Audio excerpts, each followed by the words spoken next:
Hannity, major breaking news tonight. Democratic Senator Al Franken accused of sexual misconduct by one woman and harassment by another. These allegations are so bad that the liberal outlet Slate magazine tonight is calling for the senator to resign. Tonight, you will hear from Senator Franken's accusers. And if you are shocked or even surprised by these allegations, you shouldn't be, because Senator Franken has a long history of very vile and repulsive behavior. Now, we're going to give you information, I promise, you won't see anywhere else tonight about Senator Al Franken, including how he joked about drugging and raping women. Now, these new accusations are part of a pattern, and we have evidence tonight. We'll expose it in tonight's breaking news opening monologue. All right, in the case of Senator Al Franken, here is what we have. He admitted to some of it, and we have irrefutable photographic evidence. Let me explain.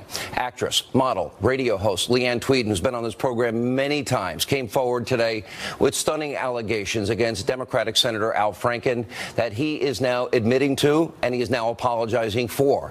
Now, according to Tweeden, during a 2006 USO tour in Afghanistan, then citizen Al Franken had written a skit where he kissed Tweeden, and Franken demanded that they, quote, rehearse it backstage. After Tweeden refused, she described what allegedly happens next at a press conference earlier today. Watch this. He just put his hand on the back of my head and he mashed his face against, I mean, it happened so fast, and he just mashed his lips against my face, and he stuck his tongue in my mouth so fast. And all I can remember is that his lips were really wet and it was slimy. In my mind, I called him fish lips the rest of the trip because that's just what it reminded me of. I don't know why. And he stuck his tongue down my mouth, and I remember I pushed him off with my hands. And I just remember I almost punched him, because every time I see him now, like, my hands clench into fists, and I'm sure that's probably why.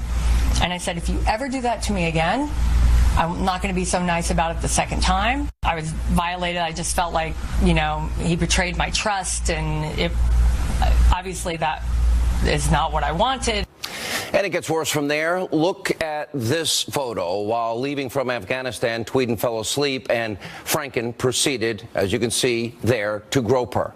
Now, Tweeden says that she didn't even know what happened until after she got home and looked at pictures of this trip. Now, Tweeden further detailed the incident at a news conference earlier today. Let's take a look.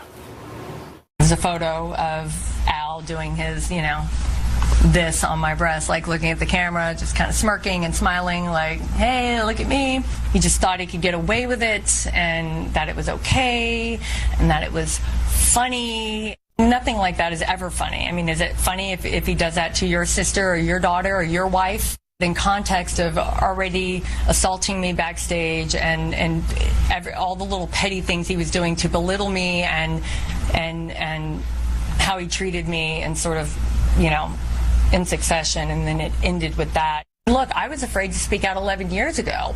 I wanted to say something, and there were people around me who said, oh my God, you will get annihilated and you will never work in this town again. And I was afraid of that. And this afternoon, Leanne Tweeden did an interview, and it got very emotional. Take a look. It's not a feel-good thing. I still feel sort of embarrassed about it. You always...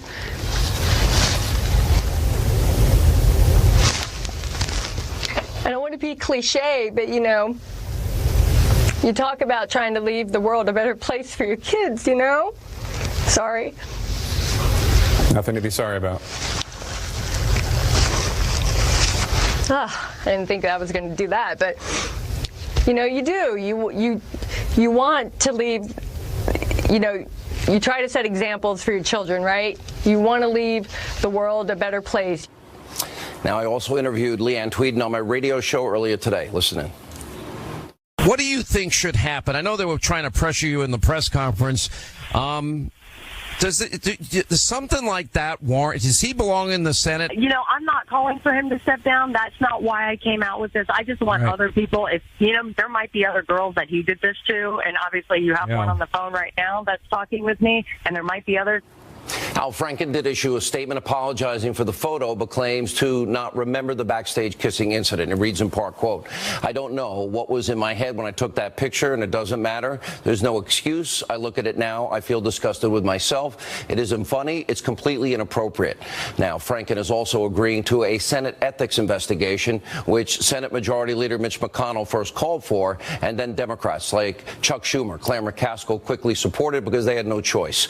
An ethics investigation, in my mind, takes too long. And by the way, is it a delay tactic? It's also funny how some Republicans are giving Franken, well, are they giving him a pass by only calling for an investigation? Leanne Tweeden is also weighing in and saying it should go even further than that by having an outside investigation into the senator's inexcusable actions.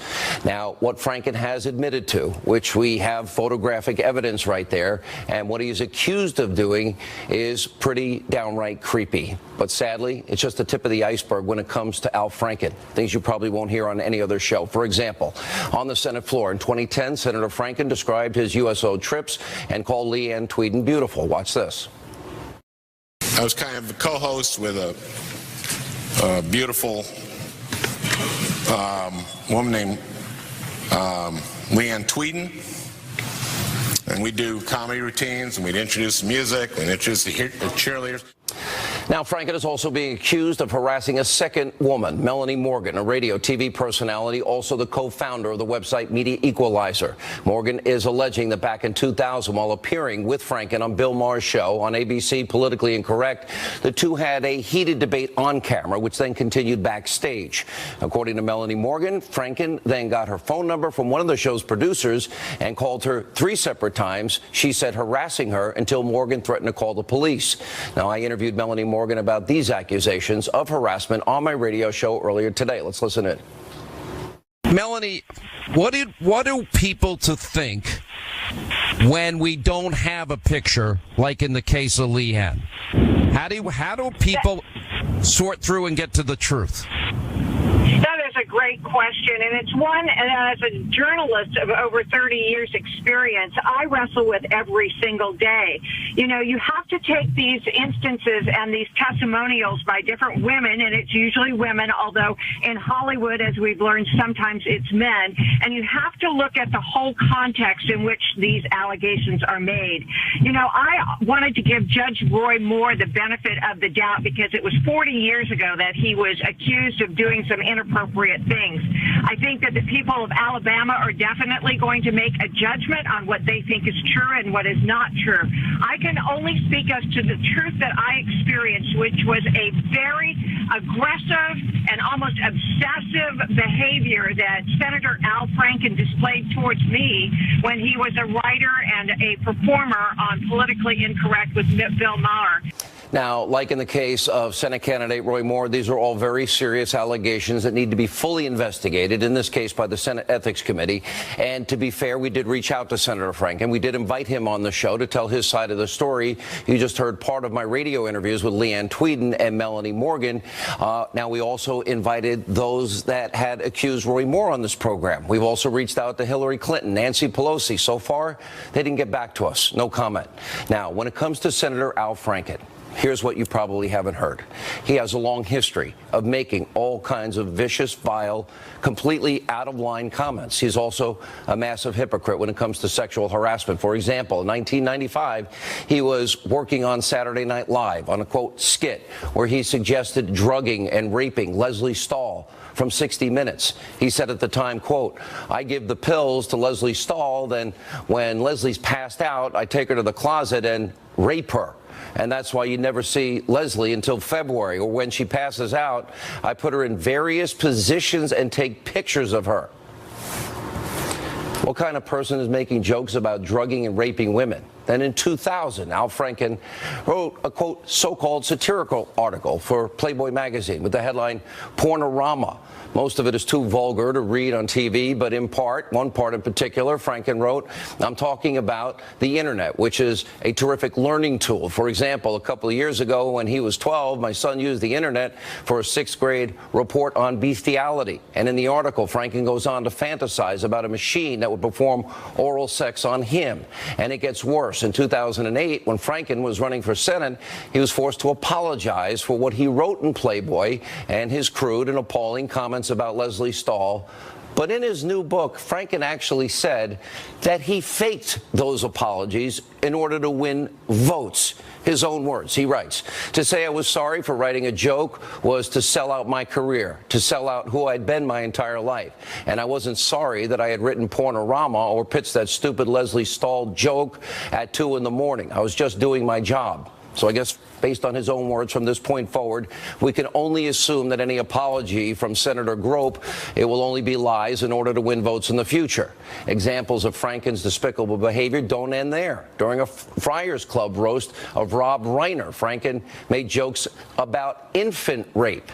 How sick do you have to be to make jokes about raping babies? Then you have Senator Franken explaining how he considered calling Republicans, quote, gay when they didn't attend a hearing on an LGBT bill. Watch this. We had a bill called the end of the, end discrimination in Employment Non-Discrimination Act. So no Republican showed up for the hearing, which I had never seen before. I've been there for 4 or 5 months, and this is the first hearing I've been in where a whole party just didn't show up. So I'm sort of last in line, I think, of saying, like, I think it's a shame that none of the gay members of the committee showed up. So that's with the devil on one side. Well, the devil was saying, tell the joke, it'll kill. To top it all off, there's this photo from 2000 of Al Franken actually, again, groping Joy Behar on a red carpet. Now, maybe they thought it was funny, but it makes a lot of people uncomfortable, especially in light of the photo we saw with Leanne Tweeden. Looks repulsive. He doesn't even try to hide it. In 2 cases, he's literally posing for the camera. It makes you wonder, are there other photos Franken doing the same thing? Just to recap quickly, Franken is accused of groping and kissing a woman, accused of harassing another. He's made comments about drugging and raping at women and is also homophobic, clearly. Doesn't end there. Senator Al Franken is also a hypocrite when it comes to women speaking out about sexual abuse. Just take a look at some of his tweets. While we must address sexual harassment, reforming arbitration laws will ensure survivors can seek justice in court. Thanks to courageous people who have shared #MeToo stories, including Senator Heitkamp and Senator Arano and Senator Claire McCaskill and Senator Warren. Now, Franken also praised the women who exposed Harvey Weinstein. It's kind of hypocritical. Think about this for a second. Just 1 second tonight. That picture of Leanne Tweeden, just for 1 second, you see that got released today. Imagine it was showing a Republican. Imagine the president. Trump was in that picture. How would the media act on that issue tonight? They would be apoplectic. It would be the biggest news story of the year. They'd be breathlessly condemning the incident, demanding that person resign immediately, not just calling for an ethics committee hearing. Tonight, Senator Al Franken, well, he should be ashamed, as he said he is, because it is repulsive. Leanne Tweeden is asleep. We have to ask again,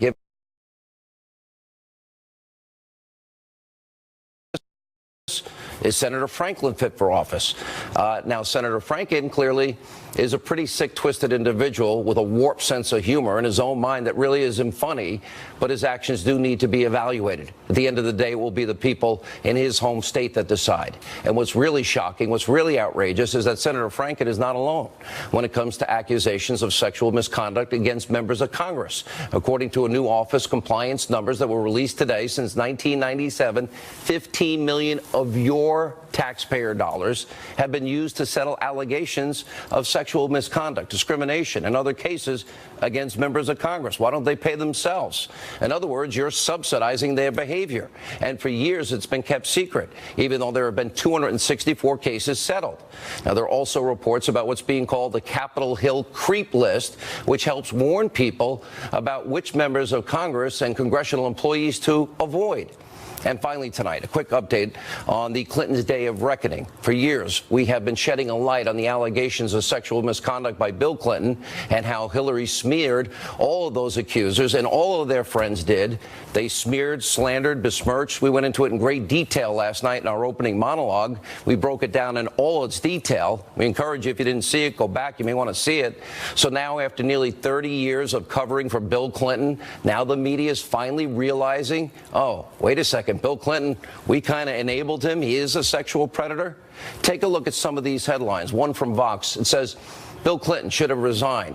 What he did to Monica Lewinsky was wrong and should have paid the price. The New York Times even says, what about Bill Clinton? What about Bill's sexual misconduct debate? Revised questions about Clinton. We have to ask, what took everyone in the liberal mainstream media so long? Is it because they are Democrats and they like their policies? It's time they all come forward. They enabled that abusive, predatory behavior for decades. And by the way, as a result, many women suffered. We have a lot more to come tonight. Coming up, reaction to this monologue. Also, we have some on the left turning on the Clintons. And later, fake news CNN. You are not going to believe what they have done. They have so outdone themselves. I'll explain this incredibly idiotic story that they call news. You don't want to miss this tape. Straight ahead. I want to say one thing to the American people. I want you to listen to me. I'm going to say this again. I did not have sexual relations with that woman, Miss Lewinsky. Indeed, I did have a relationship with Miss Lewinsky that was not appropriate. In fact, it was wrong. It constituted a critical lapse in judgment and a personal failure on my part for which I am solely and completely responsible. That was President Bill Clinton's infamous lie about his relationship with Monica Lewinsky. For years, we have been shining a light on the allegations of sexual misconduct by President Clinton. And again, liberals have given him a pass for nearly 30 years. The women that have been involved, smeared, slandered, besmirched, thrown down the stairs, bimbo eruptions. We have left-wing comedian Chelsea Handler actually tweeted an apology last night to Juanita Broderick for not knowing her story. Handler's tweet read in part, quote, "You're right. I apologize to you for not knowing your story." Democrats, along with Republicans and the rest of the world's political parties, all need to do a better and respect at first-hand accounts of victims. I believe you. Joining us with reaction to my opening monologue and more, Fox News contributors Tommy Lahren, Jessica Turlove. You know, here's a guy, I call him Senator Grope. I mean, he's grabbing a sleeping woman's breast. This isn't an allegation. It's not a he said, she said. We have the evidence. Absolutely. We do have the evidence. Irrefutable, as you said in your opening monologue as well. Democrats have been swift to condemn it. I actually haven't seen anyone defend it, including Senator Franken himself, and he even called for an investigation into his own actions. I think he acted pretty responsibly considering the irresponsible actions that set this all off.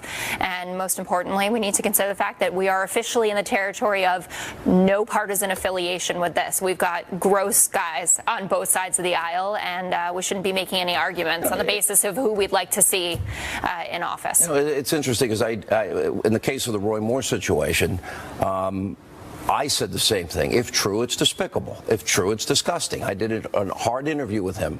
A lot of people, you know, praised me for the interview. And I said, you've got to answer these questions. At the end of the day, it's going to be the people of Minnesota and the people of Alabama. I think where the real difference is here, where you look at what Al Franken, how he's responded, and you look at a Roy Moore, you even look at what happened when Donald Trump was accused of sexual assault. There has been no remorse. By the way, in the case of Donald Trump, I interviewed most of those women the New York Times put in there. They all said it was false. One after another. They all said I accused him of this, and I take it back. No, it never happened. They came on this program. Go back and look at that article. I brought many of them on this show, and they all said they were taken out of context purposely by the New York Times. Okay, well, I know that Summer Zavros is still moving forward with this. Either way, there is a proper way to deal with these allegations, whether you think that they're true or they're not. Would it be different if that was Donald Trump, that picture? Well, he would still be president. People heard the Access Hollywood tape, and you said in your opening monologue, what would the media be doing if this was Donald Trump? The media went crazy when it was Donald Trump, and they are going crazy when it's Al Franken. Didn't the media and liberals in this country protect the Clintons for 30 years? I mean, I haven't been alive and commentating Jessica? that long. It would appear that way, yes. And there are a lot of it's more an than it interesting appears. point They did. No, but this is also being led by a younger generation. I think that point is important. That Chris Hayes and Matt Iglesias. By the way, I gave him credit last night. And I think that that's important. There are people who did not grow up with the Clintons. They were not paying attention when he was in office. We know they got a pass even in 2016. They got a pass. She's lost 2 elections. Well, no. We got a pass because she took money from countries that abuse women, killed gays and lesbians, persecuted Christians and Jews, and nobody wanted to hear when that second debate happened, and Juanita and Paula and Kathleen were there, Tommy.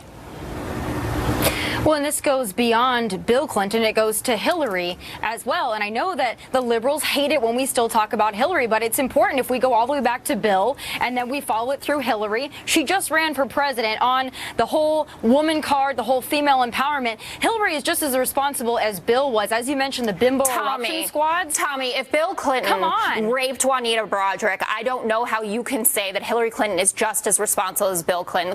Think about what you're saying here. I understand you want to say she enabled. Jessica, wouldn't that make her an enabler? If you have a bimbo eruption squad and you work to blackmail and discredit the accusers, are you not also responsible? No. There is responsibility, and then there is raping someone. They are completely different. You are conflating 2 very separate things, and I don't think that anyone. I just got some breaking news. Senator Kristen Gillibrand of New York is now saying Bill Clinton should have resigned over the Lewinsky affair. Yeah. And here's the point that I made last night. I think you know more about the Clintons. You know Doug Schoen very well. I do. But the reality is you have Kathleen Willey. I took the time and I went and interviewed them. I had the second interview that Juanita gave, first to Lisa Myers, then me. And nobody wanted to pay attention in the media. In this campaign, it was brought up. Hillary just, it's old news. Is it really when you say you're the women's champion in the world, you take money from countries that abuse women? She's never said that. She said women have a right to be believed, but she never commented on the women that accused her husband. Well, I think is that hypocritical on her part? Yes, it is, and she suffered for it. I mean, if you look at the female turnout for her, if you look at even what happened in the Democratic primaries, where Bernie Sanders won 18 to 29-year-olds, and I believe in 80% of the contest by a 6-to-1 ratio, you know that she was hurt by her brand of feminism, and that a lot of things that she was saying did not ring true to people. Again, I'm going back to what Tommy just said. It's really a separate issue to have been the wife of someone who's accused of rape and to have actually raped someone. I think that Clintons were certainly protected by liberals. You never saw an interview with Juanita Broderick? I did, actually. I did on the network last week. Did you believe her? It's certainly a compelling story. I've read a lot of accounts of this. I've read what Ken Starr said about Kathleen Willey? If you believe that every woman has a right to believe. Jennifer Flowers was thrown down the stairs in 60 Minutes in '92, and it turned out Bill Clinton under oath had to admit he had an affair with Jennifer Flowers. Yes, I mean, he obviously had an affair with these women. I understand how serious these accusations are. If we are going to be the party of women's rights and our champions, but Kathleen Willey, Paula Jones, and Juanita were not. That was not consensual. All 3 of them. All right, Tommy, let's bring you in. Well, of course it wasn't consensual. And now look at this stuff. When we go back and we look at it, you have to set a precedent. And the precedent was Bill. And everyone wanted to look the other way when it was Bill. And then all of a sudden, when the Republicans, now the light's being shown on them, of course, we're still talking about Donald Trump. We're talking about an Access Hollywood tape. Meanwhile, we have disgusting pictures right in front of us. Why we're still going back to Donald Trump, I don't understand. When we should be talking about the precedent setter, which was Bill Clinton, which was Hillary Clinton. I'm still going to stick to that. Hillary was a part of this. Well, actually, she covered up for Bill. The mainstream media covered up for them. Tommy, both, if you're going by a timeline, I believe Roy Moore was allegedly assaulting 14-year-olds before Bill Clinton was doing anything. So what about that? You just want to focus on Al Franken. This is a society-wide problem. Tommy, I'll give you a chance to answer. Go ahead. We didn't know about Roy Moore until 2 weeks ago. It might have happened long ago, but how long have we known about Bill? How long have we known this? And how long has the mainstream media shielded him, shielded Hillary, still said, I'm with her, female empowerment, first female president? I'm sorry, I didn't want that as my first female president, someone that had a bimbo eruption squad and worked to discredit Bill's accusers. I'm not with her, but still you stood by her. You were with her. Where were you? Where were the feminists, Jessica? Where were you? They were sitting right here in this chair. They were sitting all over the country supporting a woman who is advocating an agenda that would have made women's lives in this country better by raising the minimum wage, by getting quality, affordable health care. I totally take your point, but be responsible. I got to jump in. She took money from countries where women are told how to It's like the State Department. Excuse me. She took millions of dollars from countries for her foundation that abuse women. Women are told how to dress. They can't travel without a male permission. They can't vote in some of these countries. Marital rape is legal in some of these countries. Domestic abuse is legal in some of these countries. She took millions from those countries. Jessica, I think I know you wouldn't take a dime from people that have those beliefs, would you? Well, I don't work in that kind of business. I didn't ask you. If you had the chance, would you take a penny? You're also talking about when she was in the State Department. If you read I'm talking about for the Clinton. For the Clinton Foundation, which was her husband's foundation when that money was taken. Excuse me. Would you take? Would you take money from countries that abuse women, kill gays and lesbians for who they are, and persecute Christians and Jews? Would you? No, there are better countries to take money from. But go. Donald Trump has businesses operating in those countries, as well as Jared Kushner. It's amazing how we're always back to Donald Trump. We really cannot stay on the Clintons. We can't talk about Hillary because it always goes back to Trump. Well, he has businesses where he's a businessman. You talk about, Tommy. Hillary, if you give up Hillary Clinton, I'll give up.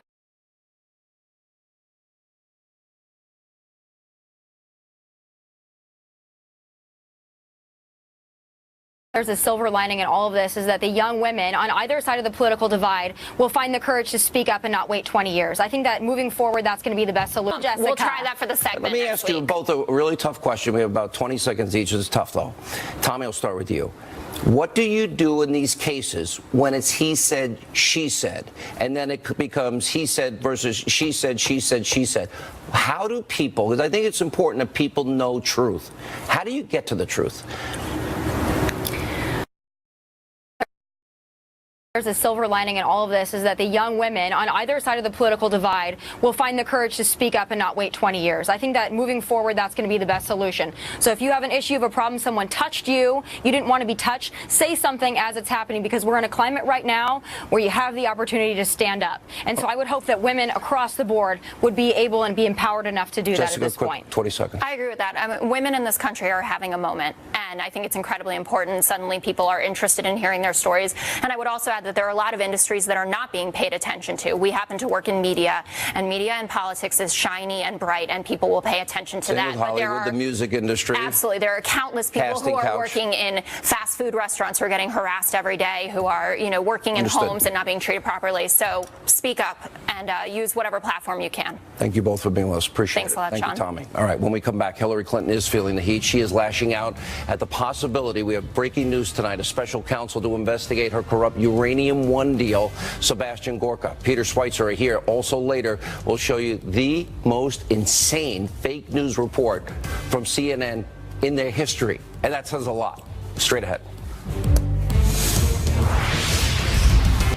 This Uranium One story has been debunked countless times. It is nothing but a false charge that the Trump administration is trying to drum up in order to avoid attention being directed at them. This is such an abuse of power, and it goes right at the rule of law. If they send a signal that we're going to be like some dictatorship, some authoritarian regime where political opponents are going to be unfairly, fraudulently investigated, that rips at the fabric of the contract we have that we can trust our justice system.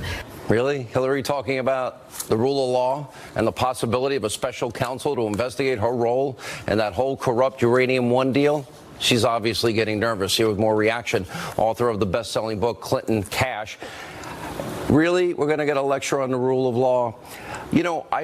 I watch people now assail you. Even the Never Trump crowd is now trying to come to the defense, I noticed, of Hillary Clinton. I want to give you a chance to respond and explain to people all of the connections here.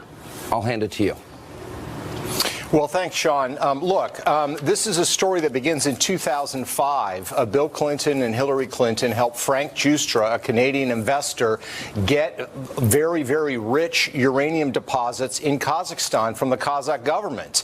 And we now have a video deposition from the Kazakh uranium minister at the time going into detail about how they were extorted by then Senator Hillary Clinton to grant those concessions to Frank Giustra.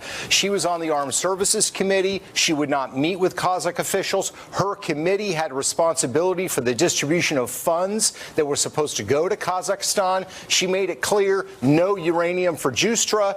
You are not going to get your support from the federal government. After Justra got those uranium deposits, he sent $30 million to the Clinton Foundation. What is the timeline on that?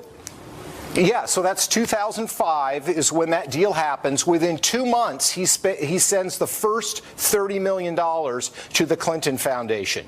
2007, they do what's called a reverse merger. They take those Kazakh assets, they put them in a company called Uranium One. Uranium One acquires uranium assets in the United States. In 2010, the Russian government says, we want to buy Uranium One. That triggers the federal approval of the United States. As the U.S. federal government and the State Department is considering that deal, the chairman of Uranium One, Ian Telfer, sends $2.35 million to the Clinton Foundation through a private foundation. It was never disclosed. It was only discovered by going through Canadian tax records.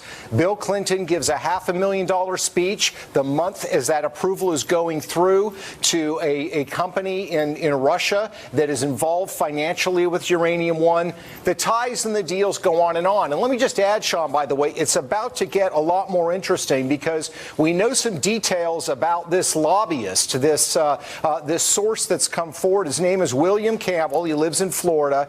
He was with Cassidy and Associates, which is one of the big lobbying firms in D.C., where he lobbied on Russian interests from 2007 to 2008. He then started his own firm, was paid $50,000 a month by the Russians for lobbying. And this is what his contract was for, quote, to improve the media and political environment in the U.S. in respect to the surprise of the Russian uranium products, and, quote, to set up meetings with U.S. administration officials, members of Congress, and other key opinion elite in 10X and Russian government officials. So this is a very inside guy that's coming forward as this whistleblower. Russia, we had Putin bad actors in the United States. Mueller was the FBI director.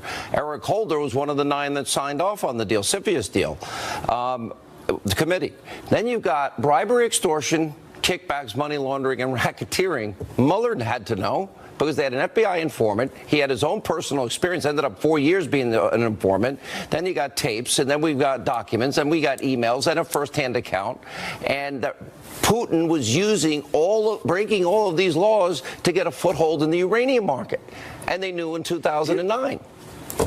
You're right, Sean. In fact, the purchase of Uranium One was announced by Vladimir Putin himself. It was reported in the Moscow Times, which is an English language publication in Moscow. He personally released the funds to purchase Uranium One in the United States. And look, the argument that the Clinton defenders use is, well, there were all these government agencies that were involved in this process. She didn't do it by herself. From the standpoint of bribery, that is irrelevant. If you're a congressman sitting on a committee and a committee votes unanimously for something, but you got paid to vote for that, it doesn't matter what your colleagues did. You committed bribery, and that's why this needs to be investigated. All right, Peter, we're going to stay on this. And by the way, the FBI informant I was just talking about, his name was revealed today. We have John Solomon, Sarah Carter coming. Thank you, Peter. Here now with reaction to all of that, Fox News national security strategist, former deputy assistant to the president, Dr. Sebastian Gorka. Dr. Gorka, let you respond to that. We have to import uranium into this country. And yet Putin we knew all these things were happening, all these crimes committed. He built a network in the United States. Why anybody would ever allow a foreign entity to have any interest in uranium when we need more and we have to import it never made sense, did it? Not at all. Not only do we need it, there is legislation that is active today that says America should be absolutely self-sufficient on uranium. It is such a strategic asset that we must not rely upon anybody else. And Hillary Clinton, as the chairman of that committee, approved this deal. The question is, how far up the chain does this go? Does it go up to President Obama as well? And if you look at the statements coming out of Hillary in the last 48 hours, To quote the good bard, the lady doth protest too much. The heat is on, and finally we have a chance. I know Fox viewers have been very, very cynical that these people are Teflon coated and they never pay the price for their crimes, but it seems as if finally, under a Trump administration, this rampant criminal cartel, which goes by the name of Clinton, will finally see some form of justice in the near future. Let me dovetail into the issue of Senator Grope, Al Franken, and that disgusting picture. Your thoughts? There's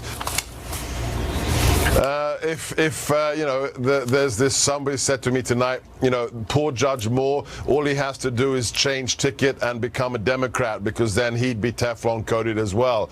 At the end of the day,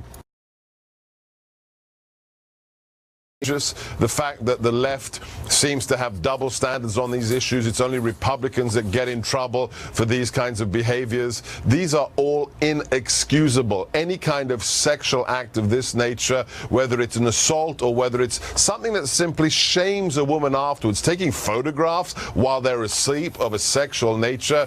Al Franken, I want to see not just the GOP, I don't just want to see the rhinos, I want to see the Democrat senators call for Al Franken's removal, resignation, and recall. When you talk about a double standard, all the years Democrats have bent over backwards, they have thread every needle, they have skated every razor's edge so they could defend the Clintons. And there was, in this sense, we knew there was collusion. Well, Hillary stole the primary from Bernie, but we knew that there was media collusion to help Hillary win. And that was proven in no uncertain terms via WikiLeaks. And you watch all of this, and here we are 30 years later, and they did it all the way up and through and until last year's election. And we have to wonder, how do they hold the mantle in their minds when it's not accurate that they're for women's rights, gay and lesbian rights, and freedom of religion? And she takes money from those other countries. You haven't heard a word from Hillary today. You had a whole hit squad to go out there, bimbo eruptions, smearing all those women that did speak out. Your thoughts? They preach one thing and they do the opposite. Well, the Democrats are supposed to be the party of sexual equality, of trans rights, of protecting the victim. And what do we find? Exactly the opposite. It's a good rule of thumb. When they accuse somebody else of doing something, they're probably doing it themselves. But the interesting thing, Sean, look at that article in the New York Times just 2 days ago, calling Bill Clinton out for his being a sexual predator. It looks as if Hillary and Bill are past their sell-by date. They're no longer relevant to the DNC, and they're going to be thrown under the bus. It took 30 years, but it might be happening. Dr. Gorka, thank you for being with us. When we come back, you've heard about this FBI informant. The news media has now outed him. John Solomon, Sarah Carter are next. And also tonight, you will see one of the most ridiculous reports on fake news, CNN. You don't want to miss this. Straight ahead. Welcome back to Hannity. So as we reported last night, the Hill's John Solomon out with another huge, massive bombshell story on the FBI's investigation into Hillary Clinton's private email server. According to this report, Deputy FBI Director Andrew McCabe, he issued an email declaring that the Clinton investigation has been given a, quote, special status and would be handled by a small team of high-ranking FBI officials. And there's more tonight on the Russian bribery case. Reuters now has released the name of the FBI informant, the one that had the NDA lifted. John is also reporting that tonight the Democratic senator from the state of California, Dianne Feinstein, wants to speak with him. Joining us now, the Hill's John Solomon, along with investigative reporter Sarah Carter. I don't even know where to begin. The fact that this informant's name was released, that's troublesome to me. But more troublesome, I'll let you both address this, John, first. More troublesome is the fact that their Justice Department is leaking, oh, he doesn't have any information, when I know that's a lie. Yeah, no, you're right, Sean. We have seen the Attorney General Jeff Sessions tried to say there's no connection between Uranium One and the Mikoyan Russian bribery case. We've seen the Deputy Attorney General say that, and now we saw 2 anonymous officials in a Reuters story saying that. And what we'll say back to that is I think people should tune into The Hill next week. We'll show people the real FBI documents, what the FBI learned in real time about the Russian bribery case and its connection to Uranium One. There'll be no doubt about it when we put those documents into the public domain. I've said to you, you guys are going to be Woodward and Bernstein by the time this is all over.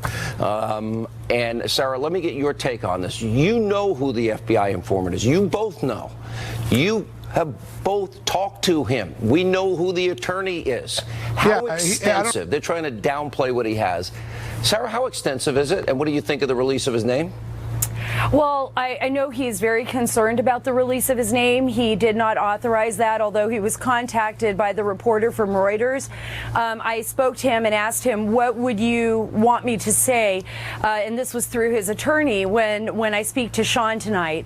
And one of the things that he'd like to get out there is, you know, at the time that the reporter contacted him, you know, he's been terribly ill. He's been battling cancer. He's been in a battle not only with the U.S. government, but he is very sick, and he's been battling cancer and going through chemo.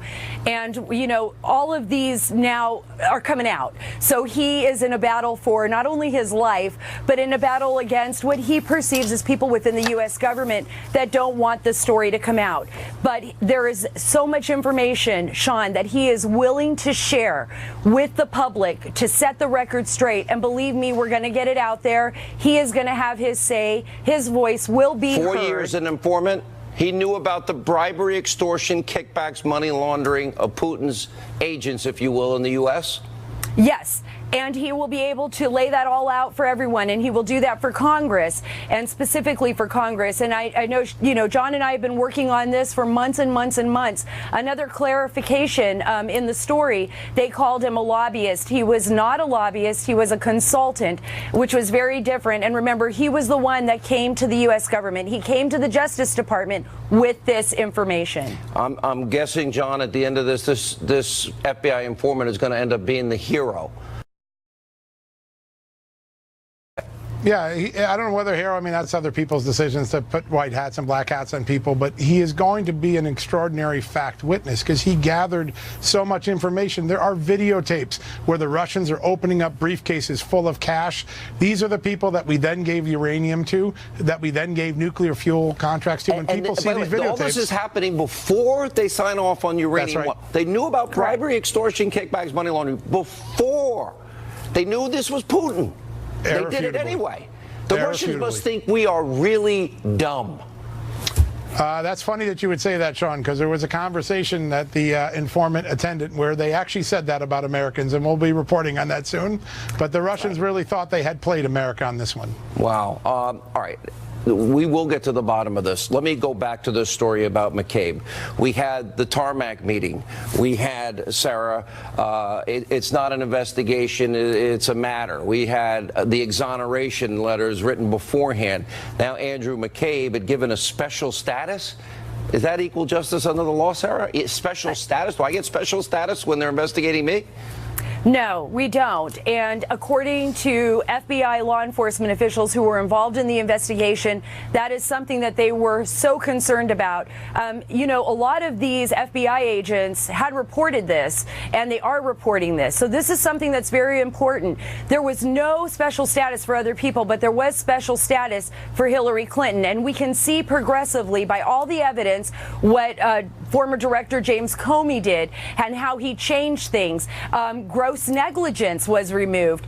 So these are a lot of issues that I think Congress as well as the DOJ is looking into. Remember, there is an Inspector General's investigation. So we will see where this will lead. But I can tell you this, Sean, there are FBI agents out there that truly believed there was no equal justice here. Thank God for those good few. John, don't think you slipped it past me with me not catching it, that you talked about next week and you talked about Monday, and don't think you're getting off this show without me asking you specifically where you're going with this next step, because this is unpeeling the layers of an onion, and I think when we get to the core, it's going to be pretty rotten. Yeah, listen, there are now allegations in the public that this guy didn't have anything to do with Uranium One reporting, and we're going to be able to show that that's simply not true. And you have that to ask Reuters yourself was wrong why. today. That the Justice Department leak was wrong? Well, what the lawyers are quoted as saying, that they don't think there's any connection to Uranium One and the Meekerin case. We have seen documentation that absolutely refutes that. Sarah? Absolutely. It absolutely refutes that. So stay tuned. Let me go back to the Russian dossier. Sarah, I'll stick with you on this because this is another matter. We went over the email servers. I think that will still come back into play. But on the Russian dossier, we know that Hillary bought and paid for this with Michael Steele, and we know that it was false, and we know it was salacious, and yet they ran with it to influence an election. Here's my question. If they're looking at Trump-Russia collusion and they have nothing, even the Manafort indictment is nothing related to this, and you've got Hillary paying a guy that's getting lies from Russia, why is that not investigated by Robert Mueller? Sarah? Who knows? I mean, I don't know. Maybe he is. We would hope that he would be. I mean, this is expansive investigation, right? He went way beyond the realm of what we thought he would be investigating when he wrapped up Paul Manafort and the others into and gave them, and handed out the indictments. So we just don't know. I don't want to make any assumptions there, but we do know. What we do know is that the Judiciary Committee, other committees are looking at this very closely. We know that Glenn Simpson, who is the owner of Fusion GPS, testified and also talked about spreading this dossier. But what about Sessions? What about Sessions' testimony this week about a special counsel and reaching the standard? Well, I can only hope that Sessions stands by his word, that the Attorney General stands by his word, and that he moves forward with that. All right, guys, we're looking forward to that report on Monday. Thank you both for being with us. You are going to see the most insane, ridiculous fake news by liberal CNN. You don't want to miss it. Next. All right, welcome back to Hannity. Before we go tonight, we wanted to share something with you. On this show, we've repeatedly exposed fake news, liberal CNN's ridiculous coverage of President Trump. Tuesday night, they put out one of their dumbest reports yet. Anchor Aaron Burnett actually aired a segment about how the inside of a dog's ear looks like President Trump's face. Wow, this is CNN. Watch. We like seeing things. Jesus in a Cheeto, the Virgin Mary in a grilled cheese. A question mark on a cow. So does she have any other punctuation marks on her? But if you think you've had an earful of Donald Trump, check out what's in the ear of a beagle in Britain named Chief. Brace yourself. Some howled with laughter. It's a spitting image, isn't it? Others found it violently upsetting. Owner Jade Robinson was taking photos of her beagle's ears to give to the vet because Chief had an ear infection. A friend first noticed the resemblance. And she was like, no, there's something in the ear. She was like, it's Donald Trump. Jade posted the photo to Facebook. Chief went viral. You can't make this up. Now, what's worse, that report or when This Is CNN reported that President Trump likes 2 scoops of ice cream and only gives his guests 1? You decide. Unfortunately, that's all the time we have left this evening. This show is not the mainstream left-wing, biased, destroyed Trump media. We are fair and balanced. Thanks for being with us. Laura Ingraham, are you going to deal